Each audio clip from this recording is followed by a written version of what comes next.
Alors, est-ce que j'aurais eu la motivation pour faire une intro? Ah, je sais pas. Il me fallait du temps, donc je sais pas. Est-ce que j'aurais eu le temps de faire une intro pour Survivor Series? Est-ce que j'aurais eu la motivation pour faire une intro? Ah, je sais pas. Et puis je suis pas trop dedans en ce moment les montages, donc je sais pas si j'aurais eu le temps. Et puis est-ce que j'ai envie? Je sais pas. Tonight, in an event that only happens once a year, Raw and SmackDown Live go head to head. Raw, SmackDown versus NXT. Oh, there's NXT! The NXT takeover continuing! Raw's getting beaten down! Talk about a premeditated assault. This is a plan, King. Without a doubt.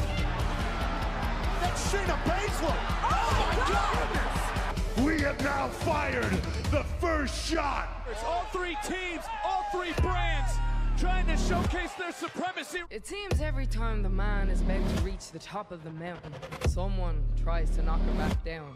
Hello, Becky. I've been waiting a long time to meet you face to face. Do you know who put NXT on the map? Do you know who made the NXT women's division relevant? Sasha Banks and me. Because I'm the only person in that match that has held the Raw, SmackDown, and NXT Women's Championship. So they better watch their back. I am going to tap you out. I have made history. You want to pick a fight with us? Monday Night Raw is my show. SmackDown is my yard. This is our army. This is our fight. This is our ring. We will finish this and show the world that NXT is the A brand of the WWE.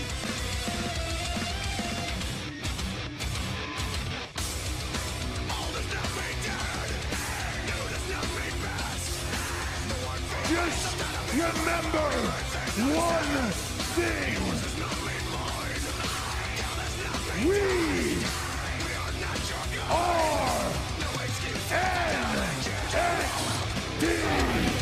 I challenge you to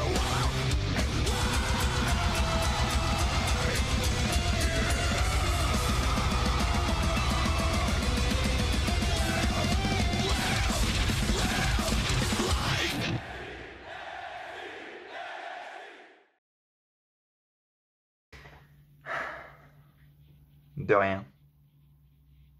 Wrestling has more than one royal family.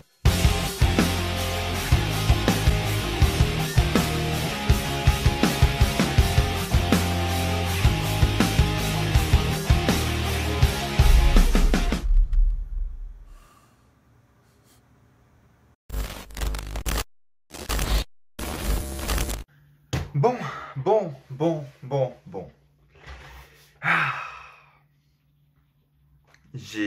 Bon. Non, c'est pas bon. Est-ce qu'on parle déjà de cette intro? Pouce bleu, déjà directement, je vous l'impose. Je pense que vous aussi, vous avez envie de le faire si vous ne l'avez pas déjà fait.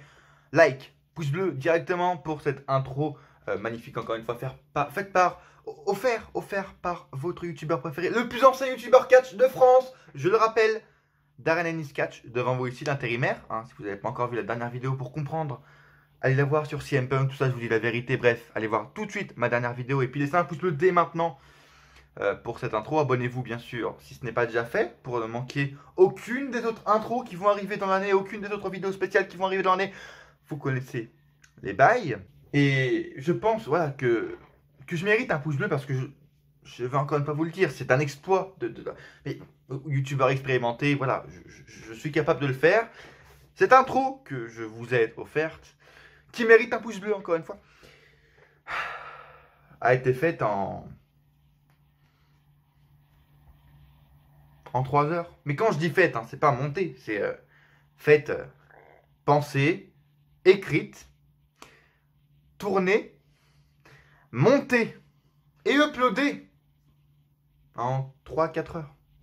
Donc je pense que je mérite un pouce bleu sur cette vidéo. Je mérite également un partage de votre part sur Insta, sur Facebook pour cette intro, en fait, faite par moi. Donc, si ce n'est pas déjà fait, déjà partagez la vidéo un maximum et allez me suivre dès maintenant sur tous les réseaux sociaux, que ce soit Instagram, Facebook, Twitter et Snapchat également pour me parler en privé comme vous le voulez. Tout est dans la description. J'ai posté sur Twitter et sur Insta, les gars, ma réaction en direct de quand j'ai appris que CM Punk était de retour à la WWE. Et également, je vous ai posté un extrait exclusif de ma dernière vidéo où je comparais, tu vois le titre qui est là, le titre ECW, où je le comparais à un autre titre assez spécial, tu vois, qui est actuellement à la WWE. Voilà, je fais des comparaisons pas très Charlie, mais allez voir ma dernière vidéo si vous voulez savoir de quoi on parle, tu vois, de quoi est fait le monde en ce moment. Je vais le dire encore une fois, et les mecs sont très forts, parce que chaque année, mais chaque année, eh bien, je suis hypé pour Survivor Series. Et cette année encore, les gars, je suis, moi, Darren Ennis Catch, hypé par Survivor Series. Et les mecs, je sais pas comment ils se débrouillent, mais chaque année, ils ont de la chatte, mais de la chatte que j'ai rarement vue avec Survivor Series. C'est... Comment ils font pour chaque année nous hyper? Parce que pour 2018, pour 2017, pour 2016, les mecs, mais te sortent, mais des trucs, mais du futur, mais que tu n'as, mais des trucs, des shows comme Hell in a Cell, tu vois, 2 mois avant, des shows en Arabie Saoudite, pour le roi, ils nous sortent des segments avec SmackDown, Raw, SmackDown, des segments avec un chien pour Baron Corbin, des segments Rousseff, Lana, ou Lana, c'est un jouet. Chaque année, les mecs nous pondent des trucs. L'année dernière, qu'est-ce qu'on avait? 1 mois ou 2 mois, tu vois, avant le show, on avait des trucs comme Evolution, comme Super Showdown, on avait quoi? On avait le Shield qui s'était reformé. Le Shield, reformé. Pour Braun Strowman, pour Dolph Ziggler. Chaque année, les mecs nous pondent des trucs juste avant Survivor Series, mais des trucs qui n'ont aucun sens, qu'on peut qualifier comme les pires choses, tu vois, avec The Fiend qui perd cette année par exemple, ou les débuts sur Fox qui sont ratés, enfin, tellement de choses à dire en fait, tu vois. Mais le truc incroyable, c'est que chaque année, j'ai l'impression que Survivor Series a de la chatte. Parce que comme je viens de vous le dire, on a des storylines mais toutes pourries avec Baron Corbin à Raw. Qu'est-ce qu'on a à Raw? On n'a rien en fait du coup. À Raw, c'est même pas qu'on a de storyline, on a rien à Raw. Et pourtant, chaque année, ils trouvent le truc, tu vois, le truc qui te fait te dire ok, cette année, Survivor Series va être le meilleur show de l'année.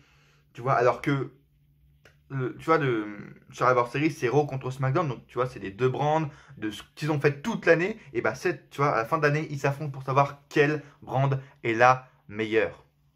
Et chaque année, tu vois, tout avant Survivor Series, de janvier à novembre, les mecs te font de la merde pour Raw, pour SmackDown. Ils te créent des trucs, mais ils te descendent les 2 shows.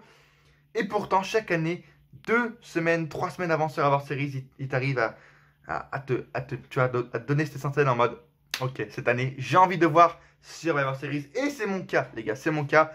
Je vais vous le dire pourquoi, tout simplement parce que cette année encore une fois ils ont trouvé le truc, c'est à dire qu'ils ont rajouté NXT.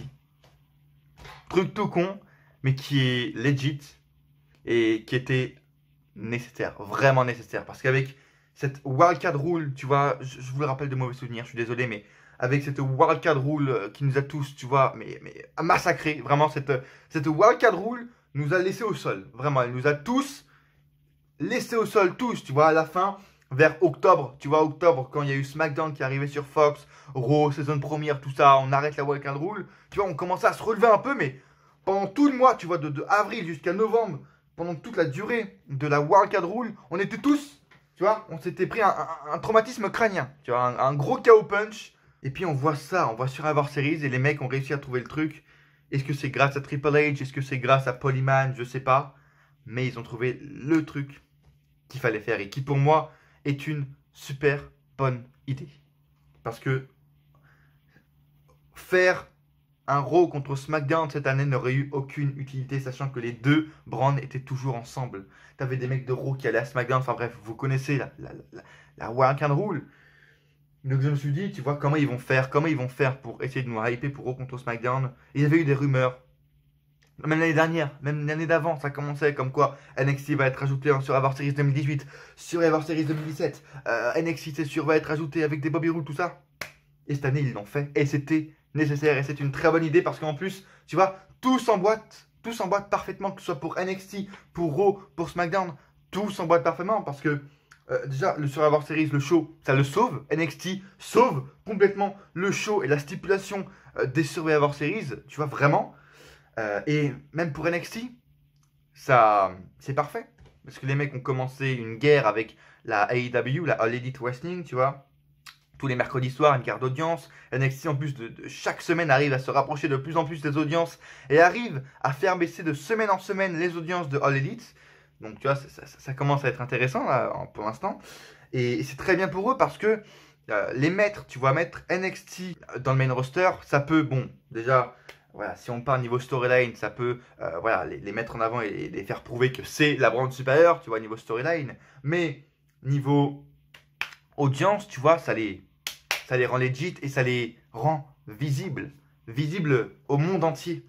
Et ça, c'est super intelligent de la part de Triple H d'avoir fait ça et de Vince McMahon d'avoir accepté également parce que ça fout une grosse claque à la All Elite. Tu vois, tous les mecs qui entendaient, tu vois, des fermiers de, je sais pas, de Kansas City, de Philadelphie, tu vois, des fermiers ou des cons, tu vois, des cons de 35-40 ans qui disent « Oh, le catch, c'est pourri !» Et bah, tu vois, ils entendaient NXT, ils savaient pas ce que c'était. Et là, les mecs, les fermiers, tu vois, de 50 ans, de Kansas City, ils savent enfin ce qu'est NXT, qui est NXT, ce que NXT, qui dirige NXT, ils le savent, tu vois. Et ces gens-là peuvent être la cible et peuvent être amenés à regarder NXT dans les futures semaines après Survivor Series, tu vois, quand ils vont voir ce qu'ils vont donner. Les mecs sont enfin montrés, tu vois, avec des mecs comme Seth Rollins, avec des catcheurs comme Roman Reigns, etc. au main roster devant 3 millions de personnes chaque soir. Enfin, 3 millions, faut le dire vite, tu vois, en ce moment, faut le dire très vite, les 3 millions. Mais, tu vois, c'est quand même un grand public avec les replays et tout ça, donc c'est super bien pour eux, ça rend NXT plus visible. Et voilà, du coup, NXT va vraiment, grâce à ça également, peut devenir une vraie brand, tu vois, avec une vraie audience et des vrais fans. Ça peut devenir vraiment une vraie brand à part entière, ce qu'ils sont d'ailleurs en train de devenir, mais ce pay-per-view là va vraiment les aider. Et il va vraiment les aider parce que la carte également est folle, est vraiment folle. Et chaque année, j'ai l'impression de dire ça pour les Survivor Series, si vous me suivez depuis 2017, depuis 2016, chaque année, le mec il arrive à faire des trucs de fou, alors que tu vois, l'année dernière, par exemple, 2018, c'était quoi? Enfin, c'était pourri, tu vois, il y en avait AJ Styles, Brock Lesnar, on allait avoir un deuxième, tu vois, ça allait être cool. Mais 2-3 jours avant les séries, t'avais Bryan gagner le titre face à AJ Styles et qui faisait un heel turn, donc on était hypé par ça également. Becky Lynch, Ronda Rousey, tu vois. Becky Lynch, Ronda Rousey, tu vois, un coup de poing involontaire de cette fameuse Nia Jax, eh bien, a pu nous donner l'une des meilleures storylines avec Ronda Rousey, Becky Lynch, une des meilleures et l'un des premiers, enfin le premier match tout simplement, main event féminin à WrestleMania, tout simplement grâce à Nia Jax. Tout est grâce à Nia Jax. Et donc on a eu après Charlotte Flair, Ronda Rousey qui a pu nous amener, tu vois, avec ça et qui a pu nous sauver, nous conserver, tu vois, tranquillement le Ronda Rousey, Becky Lynch jusqu'à WrestleMania et d'ailleurs tout simplement le Ronda Rousey, Becky Lynch en 1v1 qui est toujours sauvé, qui n'a jamais encore été fait et qui pour moi, WrestleMania 36, Main Event, ça peut encore se faire. Mais bref, c'est pas le sujet de la vidéo, les potes. Aujourd'hui, on est là pour parler des séries et ça va être super intéressant comme je vous l'ai dit parce que les matchs sont fous. Je viens de regarder la carte vraiment officielle parce que ces derniers jours, vu que, bon, si vous avez regardé ma dernière vidéo, vous le savez, ça fait un mois que je regarde plus NXT parce que de une, j'ai plus le temps et de deux, j'avais plus trop l'envie, tu vois, même si c'était hyper cool, mais j'avais d'autres choses à faire ces derniers jours, ces dernières semaines. Donc je n'ai pas regardé NXT depuis le mois d'octobre en fait. Tu vois, mi-octobre, je crois que j'ai pu regarder sur Survivor Series. Donc là, je me suis vraiment informé officiellement de la carte.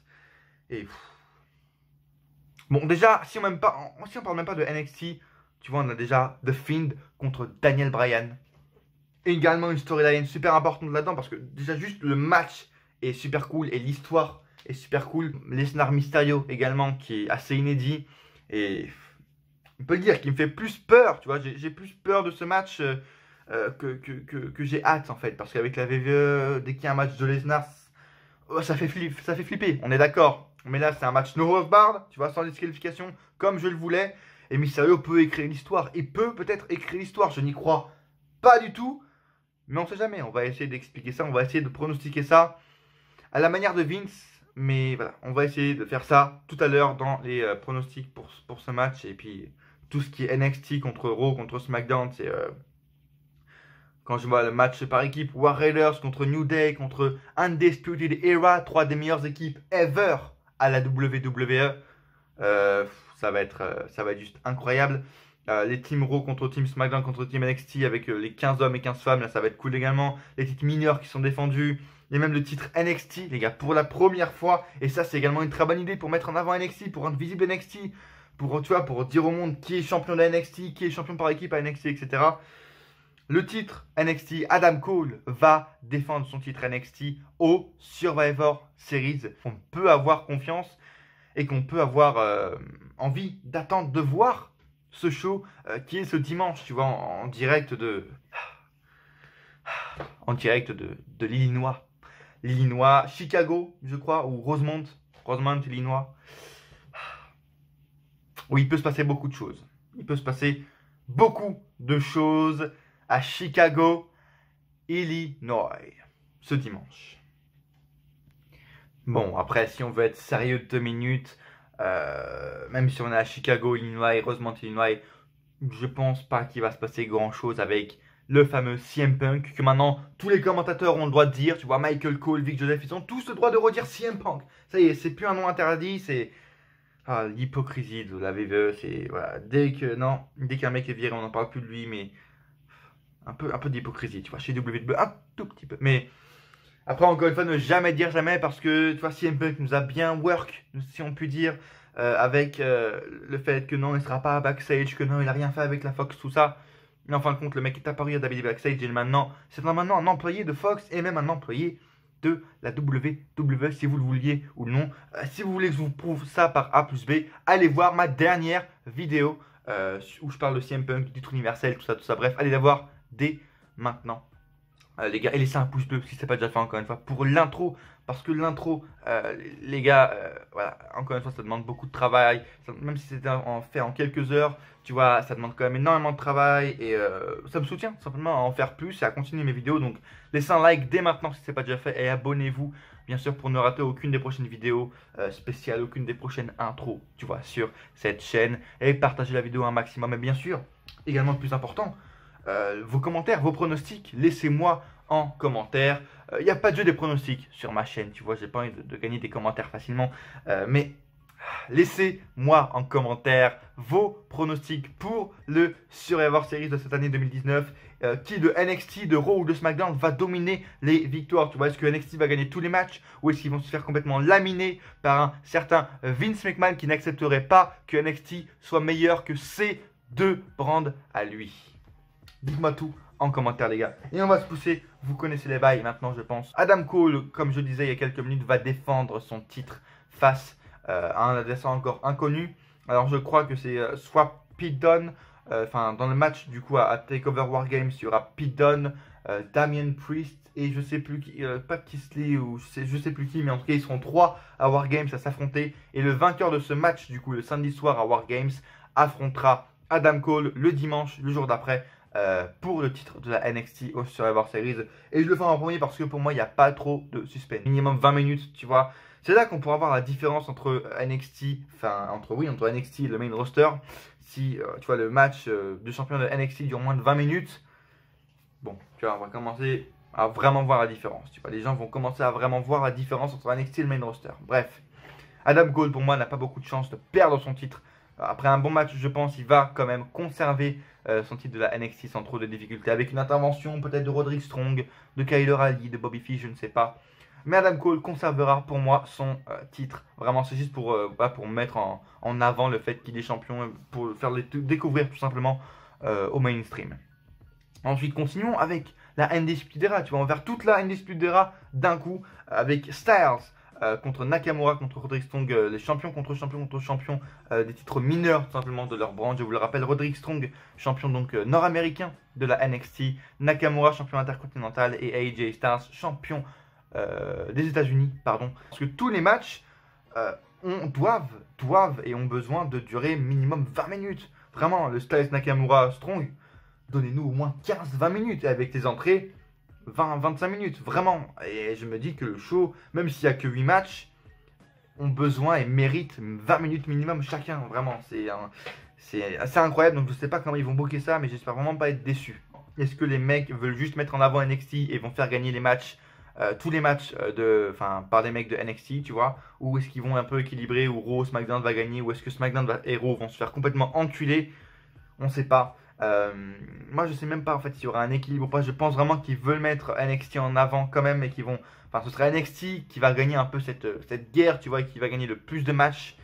Après voilà, à dire est-ce qu'ils vont gagner tous les matchs ou pas, je ne sais pas. Nakamura, je pense que c'est celui qui accepterait le moins la défaite, enfin ça lui ferait le plus de mal tout simplement. Voilà, j'ai envie de dire ici que la victoire est vraiment secondaire. Et je pense que Nakamura va vraiment voler la victoire, tu vois, parce que le mec n'a pas été impliqué. AJ Styles, tu vois, il est à NXT pour frapper les mecs de NXT, tu vois. Roderick Strong également est allé à Raw. Nakamura, il devrait vraiment rester, tu vois, neutre. Donc je pense que, tu vois, ça lui ferait du bien. Et je mise sur une victoire de Shinsuke Nakamura, tu vois, de nulle part, tomber sur Roderick Strong ou sur AJ. Victoire de Shinsuke Nakamura, le champion intercontinental. Troisième match, du coup, des Undisputed Era. Match par équipe, War Raid face au New Day, face donc à Bobby Fish et Kyle O'Reilly, champion par équipe de la NXT. Et c'est également, ça doit durer minimum 15-20 minutes, parce que tu as 3 des meilleures équipes de ta compagnie ever. Vraiment au niveau in-ring, au niveau personnage également, mais voilà, au niveau in-ring, au niveau entrée, ça peut être un truc de malade. Et pour les entrées, pour les 3 équipes, je veux une entrée spéciale. Vraiment, tu vois, je regardais les entrées de War Raiders, tu vois, il y a quelques mois au Takeover. Je sais pas, mettez de la fumée, mettez des vikings derrière eux qui tapent comme ça contre leurs mains, ou contre des gros tambours, tu vois, qui tapent derrière, qui gueulent pour les War Raiders. Ça pourrait être vraiment stylé. Je pense qu'il doit vraiment avoir une entrée spéciale, les 3 équipes. Et le match également, je pense qu'il doit durer minimum 20 minutes. Vraiment, ils ne doivent pas laisser le choix. Et là, tu augmenteras la crédibilité de tes équipes main roster pour le New Day, pour les War Raiders. Là, tu augmenteras la visibilité, et là, tu donneras un peu de crédit et d'intrigue, d'intérêt, tu vois, dans la division par équipe, à Raw et à SmackDown. Donc vraiment, mettez-les en avant, ces 3 équipes, donnez-leur du temps à ces équipes. Putain de bordel de merde. Les War Raiders, ça leur ferait du bien de gagner. Et Bobby Fish, Kyle O'Reilly, je pense qu'ils vont pas gagner, vu qu'ils auront un match War Games, tu vois, juste le soir d'avant. 30 minutes, 35 minutes de War Games, tu vois, où les mecs vont se détruire la gueule dans une cage. Je pense que là, le lendemain, une défaite, tu vois, pourrait être justifiée. Pourrait être clairement justifiée, ça pourrait être crédible. Et je pense que pour leur faire du bien, les War Raiders pourraient repartir avec la victoire pour crédibiliser leur règne, leur titre, tout ça, leur personnage. Ça pourrait être bien sympathique. Là, on va direct enchaîner les 2 matchs traditionnels par équipe, tu vois, les matchs élimination. Ils seront à 15 d'ailleurs. Je sais pas comment ils vont faire pour caser 15 personnes sur un ring, sachant que les 15 sont séparés par 3. Je sais pas. Est-ce qu'il y aura 3 personnes aussi sur le ring, ou est-ce qu'ils seront que 2? J'en sais rien. En tout cas, ça va être super cool. On va commencer par le match féminin. Team Raw contre Team SmackDown contre Team NXT au niveau féminin. Donc Charlotte Flair, Natalya, Sarah Logan, Asuka et Kairi Sane pour l'équipe de Raw, face à Carmella, Dana Brooke, Sasha Banks, Lacey Evans et Nikki Cross pour l'équipe de SmackDown. Je sais que je vais encore la ramener sur ma catcheuse favorite qui est Sonya Deville, mais où elle est? Je veux dire, la meuf défend SmackDown à SmackDown, tu vois, avec Sasha Banks, tout ça. Je crois même qu'elle a la NXT cette semaine, enfin ce soir, je sais plus. Et avec Mandy Rose également, elles sont pas dans l'équipe. Ça aurait été cohérent, tu vois, de remplacer par exemple Nikki Cross et Dana Brooke, enfin, au Carmella. Elles ont rien à foutre, c'est des faces avec Sasha Banks. Nikki Cross, Sasha Banks qui disait que, tu vois, elle voulait pas voir Nikki Cross dans son équipe. Qu'est-ce qu'elle fout là? Mettez Sonya Deville et Mandy Rose. En fait, simple, simple, basique, simple, tout simplement. Et NXT, on sait toujours pas du coup l'équipe de NXT, mais je pense qu'on aura du Rhea Ripley, du Dakota Kai, tout ça. Je sais même pas pourquoi c'est pas marqué, parce que je crois qu'on sait l'équipe, mais je veux pas vous dire de conneries vu que j'ai pas regardé depuis un mois NXT. Si c'est pas marqué sur Wikipédia, c'est sûrement que ça n'a pas encore été officialisé, mais je pense voilà, qu'on aura du Rhea Ripley, du Dana Brooke, du Tegan Nox, tout ça, ça va être, je pense, assez cool. Et le pronostic pardon, est assez simple parce que tu vois les deux équipes pro SmackDown, on s'en branle totalement. Si on veut faire un peu de storyline, on va dire qu'à Raw, il n'y a pas trop de cohérence avec Charlotte Flair, Asuka et Kairi Sane et Natalya, elles sont toutes en rivalité. Sarah Logan qui vient s'incruster comme ça. Sarah Logan, elle vient d'où? Ça fait 6 mois qu'on l'a pas vue, 6 mois. Enfin bref, voilà. SmackDown, t'as Carmella, Sasha Banks, Nikki Cross ensemble avec Lacey Evans. Comprends rien. Et NXT, il y a une plus grande cohérence et ça leur ferait du bien. Et voilà, NXT pour être montré, pour être mis en avant, mise en avant tout simplement, oui. NXT va gagner ce match féminin Team Raw SmackDown NXT à 15. Et pour les hommes de NXT également qu'on ne connaît pas, mais je pense qu'il y aura du Ciampa, il pourra encore avoir qui? Il pourra sûrement avoir du Keith Lee, des choses comme ça, je pense, du Matt Riddle peut-être, des choses comme ça, mais c'est bizarre qu'on la connaisse pas alors que le show est dans 2 jours. C'est assez bizarre, ou peut-être qu'on la connaît mais qu'elle n'est pas marquée sur Wikipédia. Bref, à 15, Main du coup sur Survivor Series Elimination Match, vous connaissez les bails. Et ce match également va être super intéressant au niveau de la storyline dans les matchs. Enfin, pour SmackDown, on s'en bat les couilles, tu vois. SmackDown, c'est sûr qu'ils vont pas gagner parce que il y a des rivalités. Roman Reigns, Baron Corbin, tout ça, ils sont en rivalité. Du coup, il y aura une incohésion dans l'équipe, hein, storyline super. Mais au niveau de Raw, ça va être super intéressant qu'ils perdent en fait, tout simplement. Bon, parce que déjà, pareil, c'est pas cohérent. Tu vois, il y a Drew McIntyre, Kevin Owens, ils se sont affrontés lundi. Les mecs vont être en équipe. C'est sûr qu'il y aura des altercations. Ça va jouer, tu vois, dans l'équipe. Il y en a un qui va très low. Du coup, il y aura des victoires, des défaites. Je pense. Ricochet, Randy Orton également. Il y a un jeu psychologique. Et Seth Rollins, c'est le point le plus intéressant de ce match. Pourquoi? Parce que je vous l'ai dit dans ma review de Raw il y a 2-3 semaines, je crois. Quand Seth Rollins, tout simplement, est arrivé sur le ring, tu vois, il y a. Après sa défaite face à Bray Wyatt, à The Fiend tout simplement, il est arrivé en disant qu'il ne sait plus quoi faire de sa carrière, il ne sait plus où il en est. Il croit qu'il doit encore gagner et gagner pour prouver qu'il est le meilleur, mais il ne sait plus où il en est, tu vois. Et à ce moment-là, tu as Triple H qui est arrivé, qui a fait un peu du mind game avec lui, qui a dit de rejoindre NXT, tout ça. Et ensuite, vous connaissez, tu as Undisputed Era qui est arrivé, qui a attaqué le club, qui a attaqué les mecs de Raw, tout ça. Et tu as Seth Rollins qui est resté stoïque, qui est resté sur le ring, sans rien faire, tu vois. Et ces dernières semaines, c'est hyper intéressant parce que le mec ne gagne pas ses matchs, il en perd également. Enfin, je crois qu'il se fait attaquer de partout par Raw, par SmackDown, etc. Il a des rivaux, tout simplement, de partout. Et je pense que ça va être super intéressant s'il perd, parce que s'il perd, ça pourra tout simplement faire avancer tout simplement déjà sa storyline et le mettre heel. Tout simplement ce que le public demande. Que Seth Rollins fasse un putain de heel turn. Le mec est hué semaine après semaine quand il a fait, je vous l'ai dit, sa promo. Et là, le mec était hué également. On attend qu'une chose, c'est qu'il soit heel. Et si là, le mec perd, tu vois, face à Andrade lundi, il n'a pas encore gagné, il n'a pas gagné le match. Si là, il perd son match clean, fair and square face à des mecs de NXT, tout ça. Même face à son ancien pote, tu vois, Roman Reigns, tout ça. Comme pour le match féminin, le match masculin à 15 mecs va être remporté par la team de NXT. Sûrement dirigé par Tommaso Ciampa, ce qui n'est d'ailleurs pas logique du tout, parce que Ciampa, vu son personnage, ne devrait en avoir rien à battre de défendre sa brand, tout simplement. Et il nous reste quoi? Il nous reste 3 matchs. On va faire le dernier match féminin qui nous reste, les gars. Et sûrement, quand je regarde la carte, c'est sûrement le match, vraiment le match qui m'excite le plus. Parce que t'as Bayley face à Becky Lynch et face à Shayna Baszler. Et là, dans ce match, tu as l'affrontement que j'attends, que j'idéalise depuis plus d'1 an. 2 des meilleures catcheuses ever à la WWE, 2 des catcheuses les plus dominantes.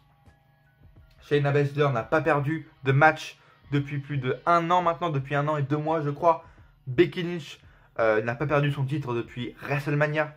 Je sais pas ce qui va se passer, mais c'est vraiment un match super intéressant quand tu vois en plus Shayna Baszler qui essaie un peu de dominer psychologiquement Becky Lynch. Je pense que Bayley, par contre, c'est elle qui va se faire enculer, tout simplement, dans ce match.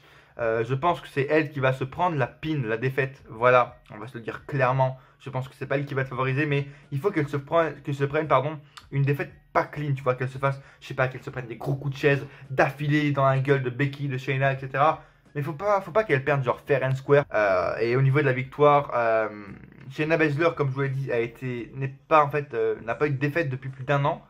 à NXT ou en takeover de nulle part.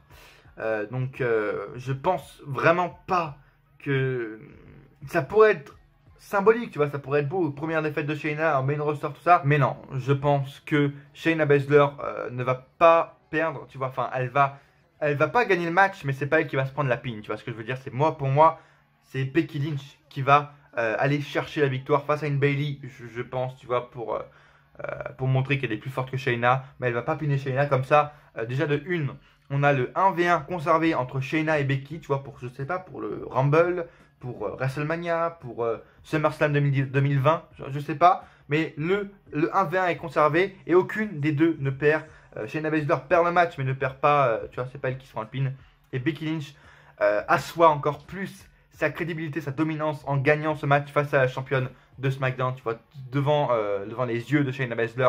Et ça va être super intéressant également, juste le in-ring, vraiment le in-ring entre ces trois femmes. J'ai vraiment hâte de voir, est-ce que ça va être Vince McMahon ou Triple H qui va booker ce match. On va le voir assez rapidement, je pense, si c'est Triple H ou Vince McMahon, on va le voir dans les 2 minutes de match, tu vois, je pense. N'hésitez pas à me dire, vous, dans les commentaires, si vous êtes autant intrigué que moi par ce putain de match, tout simplement. Et il nous reste 2 matchs, on va... Allez, match, je pense, le plus... Oh, non, je sais pas, en fait, les deux sont prévisibles, mais les deux, je les attends également. On va commencer par Raw, j'ai envie de vous dire, Brock Lesnar va affronter Rey Mysterio dans un no hold barred également. Là, la rivalité est super cool, également super originale, parce que Rey Mysterio affronte Brock Lesnar, tu vois, qui a le mec, en fait, tout simplement, il l'affronte parce que il doit défendre son fils de une, il le fait pour son fils, tout ça. Et en plus, c'est hyper logique qu'il affronte Brock Lesnar pour le titre, parce que si on revient il y a 1 mois en avant, tu vois, le mec avait gagné dans un match à 5, tu vois, il avait gagné son opportunité pour affronter le champion Seth Rollins pour le titre. Sauf que avant qu'il l'affronte, tu vois, il s'était fait détruire, je crois, par Brock Lesnar, je crois bien. Oui, c'était ça, avec Dominic, tout ça. Et en plus, enfin, du coup, après, le mec a perdu sa chance parce qu'il n'a pas pu l'affronter Rollins. Et Rollins, ensuite, a perdu son titre à Crown Jewel, tu vois, il est parti à SmackDown, le titre, tout ça. Et donc, Rey Mysterio a une opportunité legit et un match legit, tu vois. Plus la rivalité est super cool parce que on a un face qui est pas con. Tu vois, il attaque Brock Lesnar et il attaque avec des objets Brock Lesnar, tu vois, il l'attaque par derrière, il fait des promos, tout ça, il fait des bonnes promos, Rey Mysterio, et c'est super cool. Et il le fait, tu vois, il fait un match pour son fils et il défend en même temps sa carrière, tout ça. Et c'est un match qui est vraiment super intéressant, où il peut se passer également des choses. Est-ce que Cain Velasquez va intervenir? J'espère pas, parce que je veux plus le revoir en fait. Ce mec, je n'ai rien à foutre de ce mec, donc j'ai pas envie qu'il intervienne. Est-ce que Dominique va intervenir pour aider son père? Je sais pas. Dominique. Bref, ce match me hype également, comme je vous l'ai dit, parce qu'il y a vraiment une histoire derrière, et on ne sait pas ce qui va se passer avec Rey Mysterio ni avec Brock Lesnar. Et oui, les gars peuvent, si c'est bien booké, peuvent nous intriguer avec un match de Brock Lesnar, parce que si Rey Mysterio perd, tu vois là, le mec répète semaine après semaine qu'il se bat pour son fils, qu'il se bat pour sa carrière, tout ça, il voulait arrêter sa carrière. Donc est-ce que si là, pour sûrement la dernière opportunité d'avoir le titre VVE de sa vie, il perd, est-ce qu'il va arrêter sa carrière? Est-ce qu'il va, tu vois, faire un dernier match? Il va plus rien faire, il va faire un dernier match ensuite à WrestleMania avec son fils ou contre son fils, tu vois, pour léguer un peu sa carrière. Est-ce qu'il va enlever son masque? On ne sait pas, c'est hyper intriguant et on a envie de voir ce qui va se passer après ce match. Et c'est pour ça qu'on est hyper intrigué et qu'on a vraiment envie, enfin en tout cas moi, j'ai vraiment envie de voir ce match avec Brock Lesnar. Mais je n'y crois pas, hein, voilà, c'est Brock Lesnar. C'est sûrement Vince McMahon qui va booker show parce que ce match est full Raw. Tu vois, il n'y a pas d'NXT, il n'y a rien, donc c'est full Raw. 2 minutes 30 de match, je pense. Allez, 3 minutes si on est gentil. Et Brock Lesnar va bien détruire Rey Mysterio et conserver son titre WWE. Voilà, je vous ai tout idéalisé, je voulais tout, tu vois, pronostiquer du futur booking. Mais en fait, non, faut oublier, hein, parce que c'est Brock Lesnar. Donc, Brock Lesnar conservera son titre en à peu près 2 minutes 30. Et j'espère qu'il va être le main event, je pense, The Fiend va affronter, va défendre son titre bleu contre Daniel Bryan. Déjà, les entrées vont... Voilà, on perd déjà un peu de style au niveau de l'entrée avec Bray Wyatt, avec le titre bleu. Bref. Mais le match également a une histoire derrière et c'est pour ça également qu'on l'attend en dehors de l'affiche, tu vois, hyper grande. Là, je pense qu'on a le droit à un vrai bon match et un vrai bon main event.